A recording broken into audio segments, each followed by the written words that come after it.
dream catchers, and welcome to another exciting day in the Writer's Haven.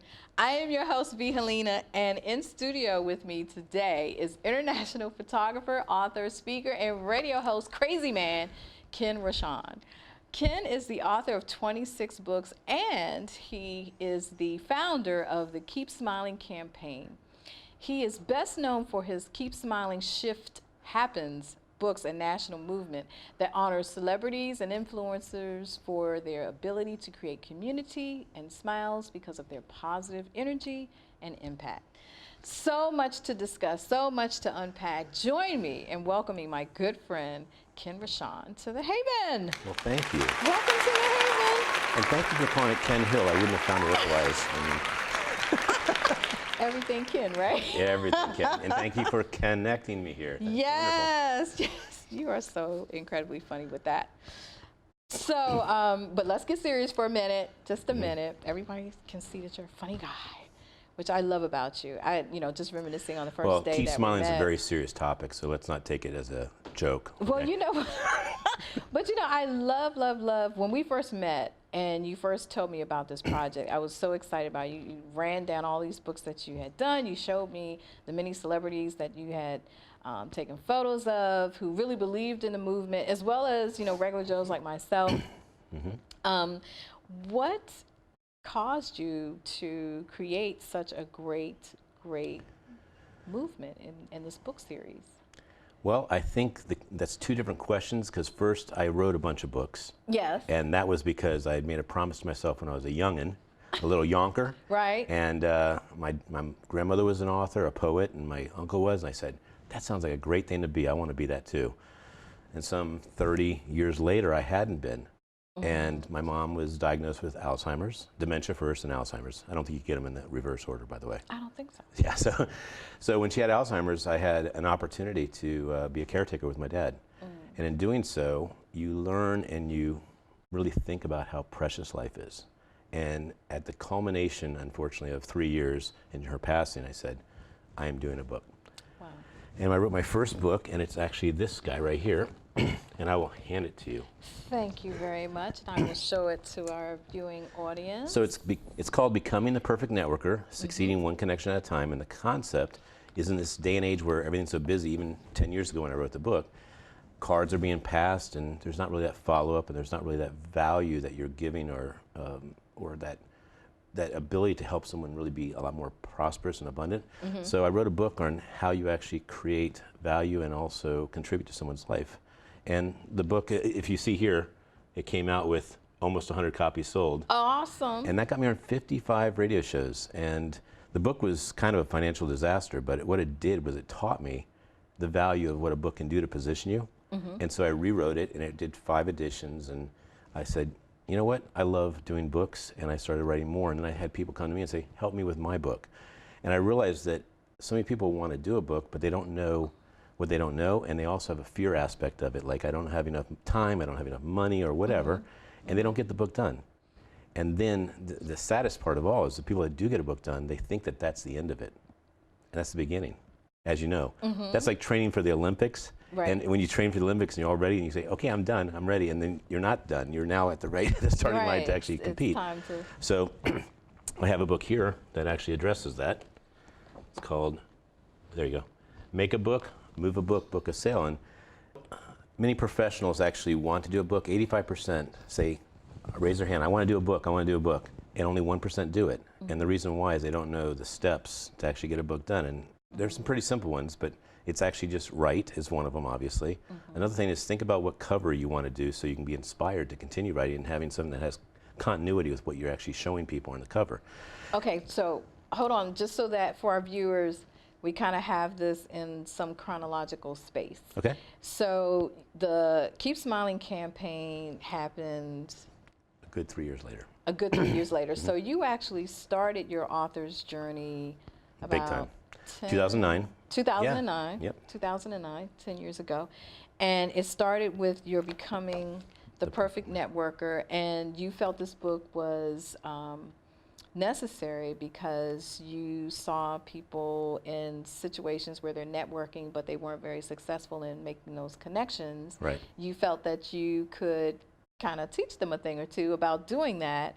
And so before it was even in print, you had 100 copies sold.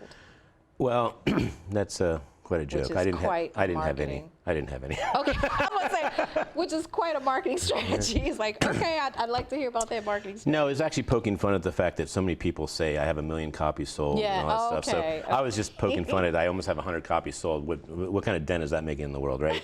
So I had printed 2,000, so to have every one of them to say almost 100 sold is quite, it's an attempt at humor at least. And it got caught by a lot of radio shows, and they said either this guy You said is 55 radio shows. And they said he was either crazy or he's going to be entertaining at least. Okay. So Both. I had a lot. Yeah, I had a lot of fun with those shows, and it was just I saw so many people grabbing cards, and they were just in a card frenzy of collecting and put them in databases, but they weren't doing something simple, which is just, hey, V, I have someone I'm going to connect you with tomorrow, and actually do it. And that connection could be someone that changes your show. It could change your life.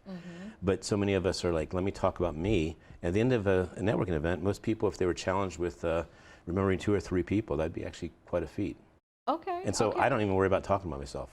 There's an amazing book called The Go-Giver by Bob Berg, and he basically says, think about what you can give to people. Don't think about what you're going to be selling or what you're going to be getting, a go-getter, you know? So I just worked for a year just helping people connect with people or giving them value in other ways, and next thing I knew, I didn't have to talk about myself anymore. It takes care of itself very nicely. Okay. Okay. So, we know what compelled you to write the book, but as far as having the tools for writing, and this is all of your work is nonfiction, kind of like self-help. Right. And then, of course, there's a movement which we're going to talk about in a minute. But just staying on your first books, and how many books did you do before the Keep Smiling campaign? A lot, like almost 20. 20 books. Yeah. Okay. And so, any formal training in writing, or you just kind of dived in? My mom had a master's in writing, reading, and history, and my dad was a wordsmith. He was an amazing speechwriter, so I think just being around them, having my dad say my writing was a catastrophe, and learning how to write better and practice.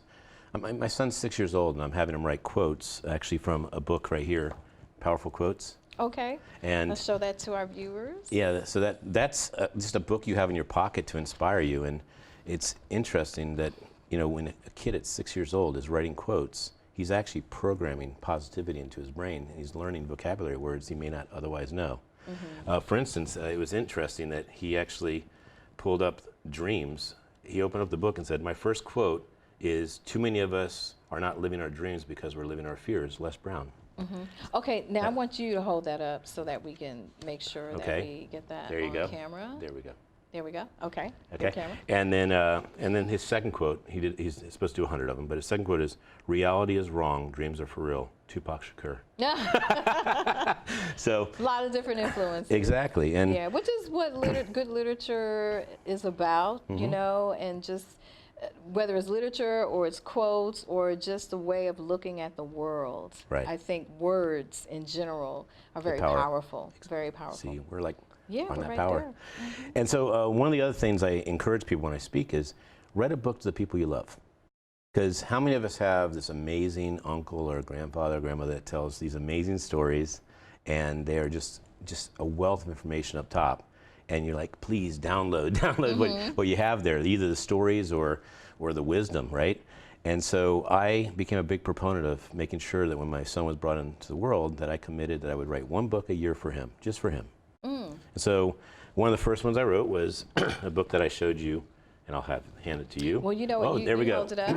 Okay. So, which is very nice. I love making friends around the world, and it's about teaching kids to be global thinkers. So right out of the gate, I mean, think about a bully. A bully typically bullies someone because they feel inferior, and they feel inferior because they don't have confidence. So take a bully and teach them another language. All of a sudden, they relate to other people. I heard a great quote about Indian discrimination. Travel. Yeah. See the world. If you travel and see the world, other cultures. Yeah, you'll have no problem understanding that we all need to get along, and that acceptance is actually the brilliant way, and smiles is the great way, and the universal expression to say love and happiness and acceptance and peace. So a couple years later, I had a gentleman named Barry Shore hand me a Keep Smiling card. I don't know if I might have one with me. I try and carry them with me. There it is. And here's one for you. Well, thank you. So My second from you. I have I found this to be the neatest human experiment, that you give that card to someone, especially if it's in a different language. I have 24 languages, so if I meet someone, I find out they speak another language that I have, I give it to them, and they light up. And you know how music, when you hear great music, it doesn't matter what area it's from in the world, you just love it. Well, it's the same thing with the expression of happiness. And so in doing this, I started taking pictures of people because I was blown away by how beautiful their spirit and their soul came up when they smiled. They got in touch with gratitude and love. And so I started seeing people post these photos, like this was their photo they wanted to show the world. And so I had this archive of photos. I made a book called Keep Smiling, Shift Happens. And just like that year of me go giving instead of go getting, I did a year of whenever I thought negatively, I shifted it. And all of a sudden the universe picked that up and said, you know what, you don't want that bad day anymore? Let me move this to a great day, you know? And it's funny when someone says, I'm not having the best day. You know, people say that sometimes. I say, well, don't worry. There's only one best day. And they go, what is it? And I go, I don't know, but there's only one, so don't worry if you're not having the best day. So I've enjoyed taking the photos and turning them into books, because people see people they recognize, or they say, how do I get in this book? And I say, hey, you got to smile, and you got to be committed to creating community, and you have to be a leader that leads with their heart. And so the idea of this whole Keep Smiling movement is to eradicate this feeling of despair, first and foremost, and to bring people together. Because if you think about it, who doesn't smile? Even a person who has no teeth, they don't smile. They smile. All of a sudden, you just love them. You love them. So, how did you get the celebrities on board with the movement? That was an experiment. I mean, everything I do is just trying it out. And to date, knock on wood, I'm very glad you have wood here and not glass. To date, no one has said no to holding a Keep Smiling card. That's kind of phenomenal, because if you take the bottle of water that you gave me earlier, it has a brand on it. And if I went to a celebrity and said, hey, would you mind holding this water up? It's water. And they see the brand, they go, can't do it, sorry. Yeah. And it would be nose, nose, nose. But with Keep Smiling, I simply say, hey, and I only go to people that really are truly creating inspiring smiles in the world. And I say exactly that. I say, you inspire so many smiles in the world. Would you mind if I honor you in a book called Keep Smiling? And they're like, sure, like that. And I mean, Quincy Jones, Bret Michaels, John Travolta, I mean, just all these really cool people. And I know that if I keep meeting more celebrities, they're going to say yes as well.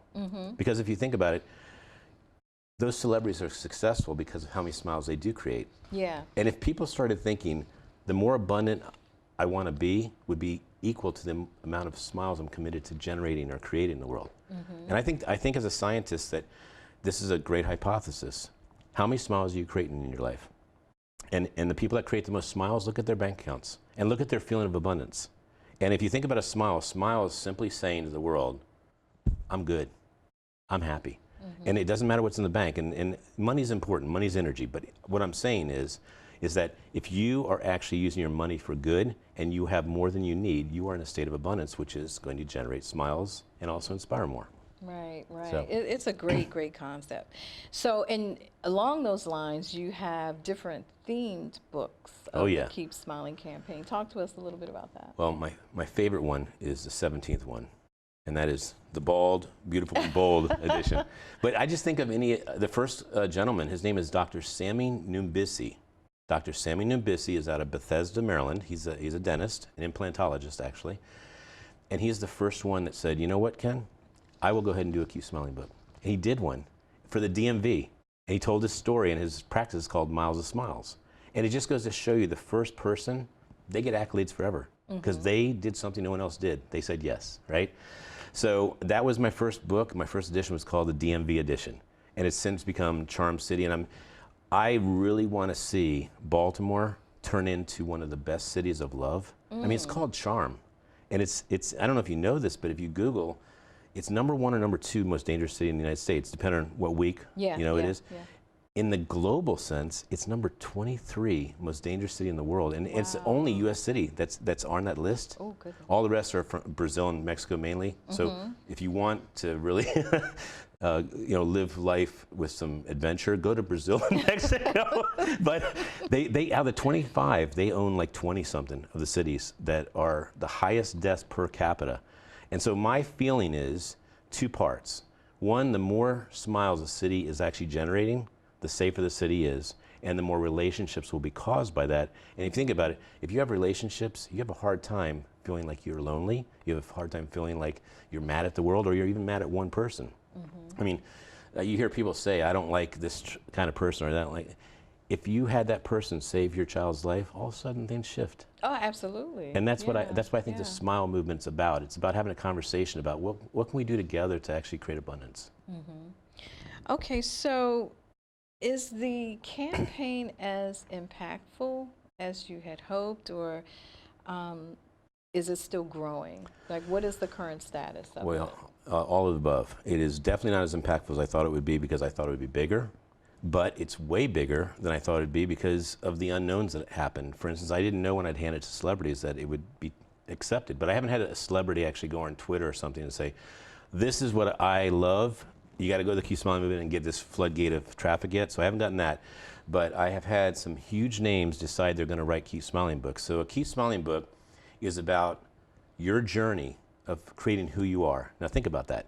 So if you're in a bad area of a city like Baltimore, for instance, and you had to go through so much stuff and you survived so much stuff, you might actually have a tougher who and a better who for creating a purpose in life. Because that's a resilient person.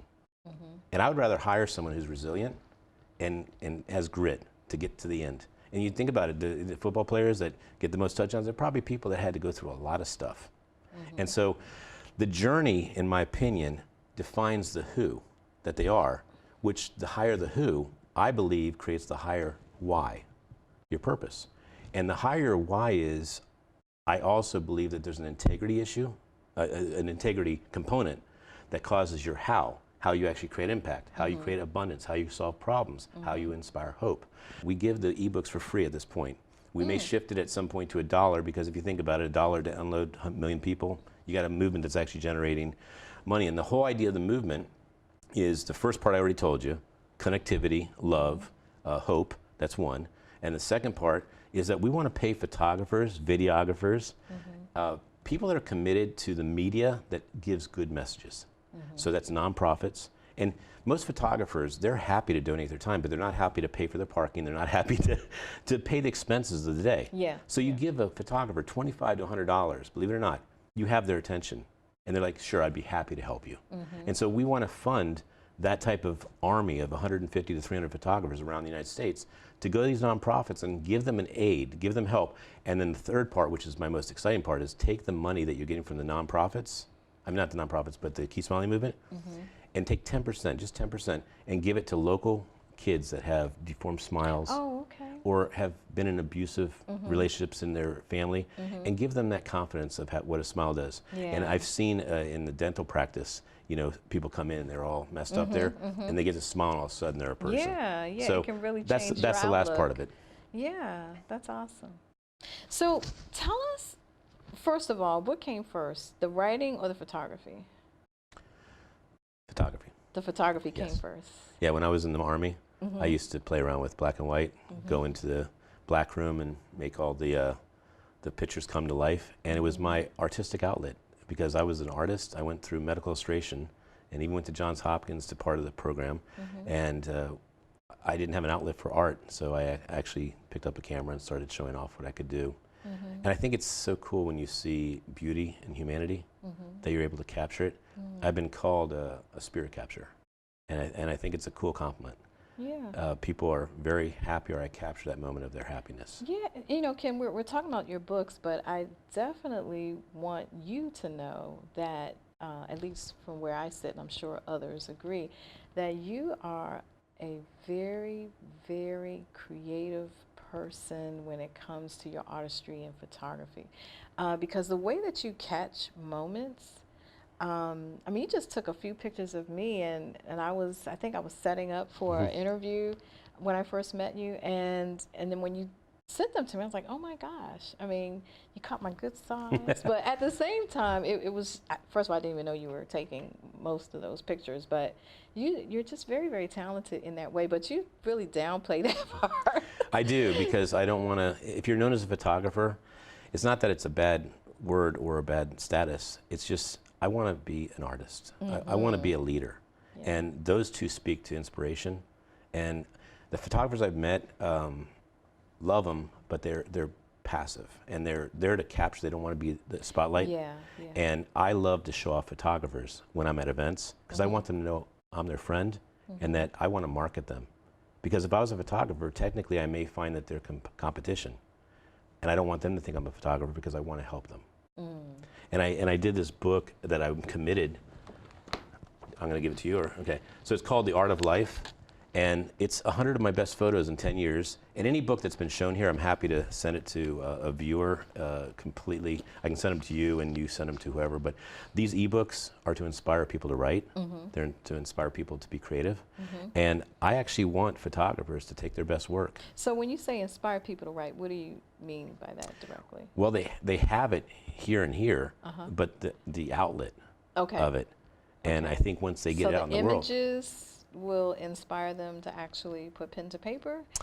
Is that what you mean? Well, I think the photographers, it's really the photos would be for the photo books, and then other people just to write. And it is, I found that if you design a cover and spend a little bit of money, $250 to $500 to hire a real graphic artist to do a cover, you got skin in the game, and you're probably going to end up really increasing your odds of doing a great book. So that's my trick. Okay. Yep. Okay. So what advice would you give to someone who is interested in bringing a social message, which is what I consider the Keep Smiling movement to be, as a social message to make people aware of the gift of smiling, because it really is a gift. When just think of all the people that we see, we smile to, and they don't smile back to us. I mean, it's, you know, it happens often. You think so? It does. I'm actually very... So when you smile at someone, you're saying they don't smile back to you? Yeah. Wow. Sometimes I don't get the smile back.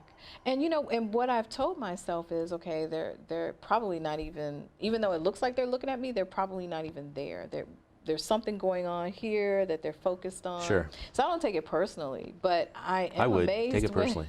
I am amazed at how often it happens, to be honest with you, because I do believe in the power of smiling, and I know that it can actually change the course of a conversation. Totally. You know, you could be speaking to someone and their energy may be confrontational, but when you smile, it does turn. I think I know what your problem is. Change. What's my because we're having a problem? different experience.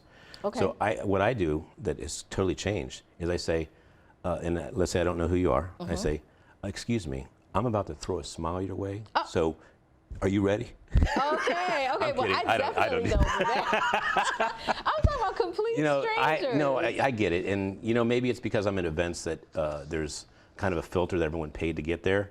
So my experience is totally different. So I'm not working with. So you're saying that you smile at people and they always almost every smile time. back. Almost every. But when you're paying to be at an event or you're committed to be at an event, it's personal development. Come on. I'm just talking about you at the gas station. And you're. Oh well, you got a different kind of car, because you have to plug your car in. I'm antisocial. That's why you got that car. But let's say you're grocery shopping. Right. And you see someone and you smile and they'll smile back to you. Yeah, so I don't. That's what you're saying. I guess I don't practice it as often in that experience. experience. Okay. I'm going to get 2 or 3 things, and I'm out. Now, if I'm at the cashier, cashier big time though, because I want to make their day. Right. Because they're working. Yeah. And they may not be getting a lot of smiles. No, they thank me. Like, and the other thing is, remember, I got some weapons. The Keep Smiling card. Yes. So when I give that Keep Smiling card to a cashier, lights them up. Okay. And then I say the magic words. I say, I'm gonna be throwing a smile at you. No, I'm just kidding. So what's next? I think seeing where this Keep Smiling movement goes, I would love to get into more, I don't want to say celebrity, influencer events, because I think that this behind the right people, we're going to have a movement that actually is taken a lot more seriously. A lot of people have seen the Keep Smiling movement, so that part's cool.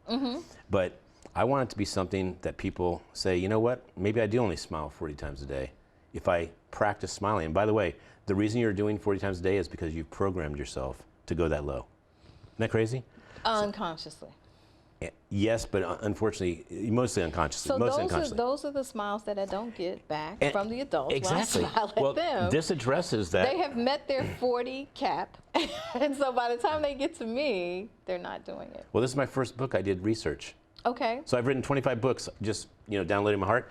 This book here actually talks about smiling, something you practice, and it's a crazy thing, but You know, if your brain says you're happy, what do?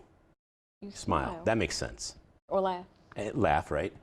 And that makes sense because that's program. Your brain says you're happy, muscles cause smile, and smile happens. Okay, but here's what's wild. You're not happy, okay? You smile, as in you practice. The brain actually says, you're smiling, you must be happy. And the brain goes happy. Oh, it happens that way. Yes, it does. So you've done scientific research, and this is what you found to be true. Totally, and think about this. Smile, with the exception of some of your situations with strangers, okay? People hate I don't know what's happening there. I don't think so. But I do think that there's something to look at there. Like, what is it? Because I think that when you smile and you cause someone else to smile, it's actually generating energy that is recyclable. Absolutely. And so, it's definitely an energy that's passing between two people. You know what? I'm going to give you some cards, and I want to see and hear from you later that you give someone a card and you keep smiling. I'm not you smile. as brave as you. Oh, you're very brave. No, I'm not. I mean, I believe it or not, I'm a bit of an introvert. Many people find that very, very strange when it comes to me. So I never even talked to a person until I met you. When I met you, I hadn't even said a word to anybody. You mean at that event? Just at that event? Yeah, maybe. Well, you have a very jovial personality. So. I love people. So what message would you like to give for a person who is looking to impact the world as you have with your movement? And let's define world as the world that they deem it to be. It could be their neighborhood, it could be their city, it could be their state. So I think the message I am really most adamant about is that you are more powerful than you think you are, and that step up, be a leader, and see what kind of impact you can have in the world. And there's 3 things to measure. 1 is how many smiles might create in the world. 2, who are the 100 people? Who are the 100 people that are above you and below you? In other words, the people that are mentors of you, that inspire you to go up. And who are the ones below you that support you and push you up, right? And the 3rd question is, what's your journey? How are you defining your who and your why and your how? And if you don't like it, write it. Write a new one and be it. That's the part. I don't think people realize that life is a blank book, and you get to create what you want. Thank you so much for being on the show, Ken. It was a pleasure having you. And Dreamcatchers, thanks for joining us today. And I hope you learned a lot about storytelling and using your voice and passion through imagery. If you've been tuning in, you know we have a number of authors, songwriters, filmmakers, and playwrights joining us here in the Haven. And there are many, many of your favorites coming up, so stay tuned. Check our website for more information at www.writershavenshow.com, and you will also find streaming information for iTunes, Spotify, iHeartRadio, YouTube, Sonos, Alexa, and other platforms, including the American Legacy Network. That's all for now, and until next time, catch fire on purpose.